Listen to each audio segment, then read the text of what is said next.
नमस्कार दोस्तों।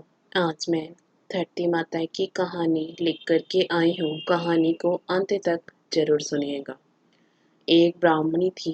वह बहुत धार्मिक महिला थी। सभी ग्रामवासी उसका बहुत सम्मान करते थे। कोई भी उसकी शरण में आता वह सबकी मदद किया करती थी। मन ही मन भगवान का स्मरण किया करती थी। भगवान की सेवा पूजा व जरूरतमंदों की सेवा ही उसका परम धर्म था। एक दिन ब्राह्मणी मरकर भगवान के घर गई। वहां जाकर बोली, मुझे बैकुंठ का रास्ता बता दो। स्वर्ग से एक दूत आया और बोला, ब्राह्मणी आपको क्या चाहिए? वो बोली, मुझे बैकुंठ का रास्ता बता दो। आगे आगे दूत और पीछे ब्राह्मणी मंदिर तक गए। ब्राह्मणी बहुत धार्मिक महिला थी। उसने बहुत दान पुण्य कर रखा था। उसे विश्वास था कि उसके लिए बैकुंठ का रास्ता अवश्य खुल जाएगा। ब्राह्मणी ने वहां जाकर देखा। वहां बड़ा सा मंदिर, सोने का सिंहासन, हीरे मोती से जड़ित छतरी थी। चित्रगुप्त जी न्याय सभा में बैठे साक्षात इंद्र के समान शोभा पा रहे थे और न्याय नीति से अपना राज्य संभाल रहे थे। यमराज जी सबको कर्मानुसार दंड दे रहे थे।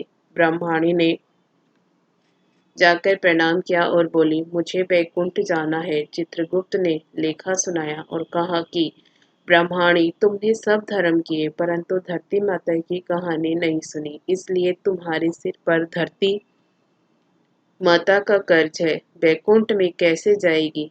ब्राह्मणी बोली, धरती माता की कहानी के क्या नियम है?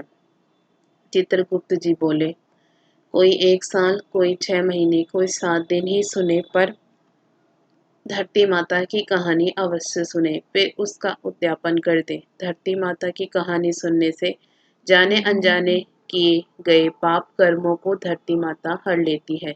स्वर्गलोक में धर्म को ही स्थान प्राप्त है। यह पाप के लिए कोई जगह नहीं है। धरती माता की कहानी पीपल के पेड़ के नीचे बैठकर सुननी चाहिए। यह बात सुनकर ब्राह्मणी ने प्रार्थना की कि मुझे 7 दिन वापस पृथ्वी लोक पर जाने दो। मैं कहानी सुनकर वापस आ जाऊंगी। चित्रगुप्त जी ने उसका लेखा जोखा देखकर 7 दिन के लिए पृथ्वी पर भेज दिया। ब्राह्मणी जीवित हो गई। ब्राह्मणी ने अपने परिवार वालों से कहा कि मैं 7 दिन के लिए धरती माता की कहानी सुनने के लिए वापस आई हूँ। इस कथा को सुनने से बड़ा पुण्य मिलता है।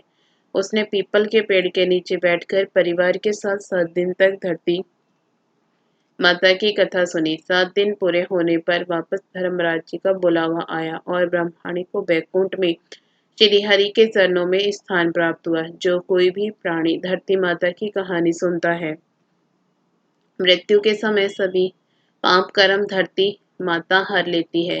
वह प्राणी को बैकुंठ में स्थान प्राप्त होता है। जय धरती माता।